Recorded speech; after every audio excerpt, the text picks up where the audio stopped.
Ouais, Shiro, mon gars, ça dit quoi? Tranquille, tranquille à 2S et toi? J'espère que Galtier va pouvoir travailler.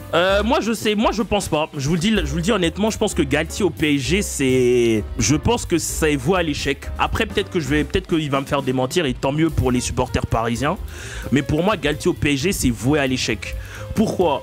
Aujourd'hui, des coachs comme Tuchel, bon Tuchel même c'est pas non plus énorme, mais des coachs comme Tuchel, comme Unai Emery, comme Ancelotti, même si c'était il y a beaucoup plus longtemps et que c'était plus le même contexte, ces coachs-là qui avaient déjà fait des trucs et montré des choses, quoique Tuchel, c'était pas non plus un truc de ouf, mais qui avaient déjà montré des choses dans des plus gros championnats, ils ont pas réussi à maintenir ce vestiaire.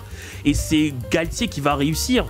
J'y crois pas. Après, la direction a changé, Leonardo est parti, Nasser a dit qu'il y aura plus de court-circuitage, etc., etc. Donc vas-y, on leur donne le bon soupçon, comme on dit. Mais moi, j'y crois pas, quoi. Genre, Galtier, vous imaginez, Galtier, il va venir devant Neymar et Messi, il va leur dire... Alors oui, aujourd'hui, vous défendez. Il va venir devant Messi, il va lui dire, ouais, je veux que tu fasses des retours défensifs. Et vous pensez, Messi, il va lui dire quoi? Il va lui dire, mais t'es qui? Encore Pochettino, il le connaît un peu, c'est son compatriote argentin, il a joué pour l'équipe nationale et tout, donc il le connaît un peu, tu vois. Et pourtant, voilà, Pochettino non plus, c'était pas incroyable selon moi. Mais aujourd'hui, Galtier, il vient. Tu penses qu'il va dire à Mbappé, ouais frère, arrête tes conneries. Tu penses que Mbappé va l'écouter? Vous avez pas vu les nouveaux trucs de mercato? On dit maintenant on dit plus piste validée par le directeur sportif ou quoi. Salut Enjoy. Maintenant on dit piste validée par Wilfried et Kylian Mbappé. Et Mbappé, le PSG lui appartient. Il a les clés du PSG. Et vous pensez que c'est Galtier qui va lui faire un truc? Non. Salut Vladimir. Tuchel, c'était pas un truc de fou. Bah, quand je dis c'était pas un truc de fou, je parlais à ce qu'il a fait avant. Mais Tuchel au PSG, autant Tuchel au PSG, il a fait des trucs que moi, je peux dire qu'il était bizarre, tu vois. Par exemple, forcé pour mettre Marquinhos en 6, c'était bizarre. Mais je veux dire, Tuchel au PSG, c'était bon, quoi. C'est quand même une finale, Final 8 peut-être, mais c'est une finale de Ligue des Champions. C'est une finale de Ligue des Champions, c'est une demi-finale de Ligue des Champions. Donc bon, Galtier, c'est pour éviter la défaite, les défaites qu'il inflige au PSG.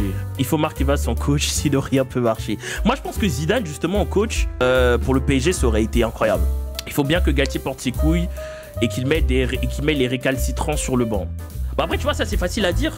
Aujourd'hui, tu penses que Galtier peut regarder Messi et lui dire droit dans les yeux, aujourd'hui tu joues pas? Messi a dit à 40 000 fois la carrière de Galtier en tant que coach, même en tant que coach, si tu veux. Tu vois, je sais pas s'il a joué Galtier, mais j'ai trop l'impression dans le foot, pour être plus fort de l'équipe, ils disent quoi? L'équipe ne doit pas être bonne au niveau des individualités, je sais pas, mais c'est pas forcément, pas du tout. Non, c'est juste que en fait, une bonne équipe de foot, c'est pas une somme d'individualité, tu vois. Salut Sepno, bienvenue à toi. C'est pas une somme d'individualité, tu vois. C'est ça une équipe de foot. C'est que c'est pas comme le PSG fait, par exemple. Qu'est-ce qu'on dit? City, t'as énormément d'individualité, enfin énormément. T'as Sterling, t'as De Bruyne, t'as Ruben Dias, t'as Gundogan, bon Gundogan c'est pas le meilleur exemple, t'as Rodri, j'irais plutôt, etc. T'as Bernardo Silva, t'as toutes ces individualités qui sont de fortes individualités. Mais aujourd'hui, tu vas pas dire que aujourd'hui, tu vois qu'il y a un collectif autour de ça.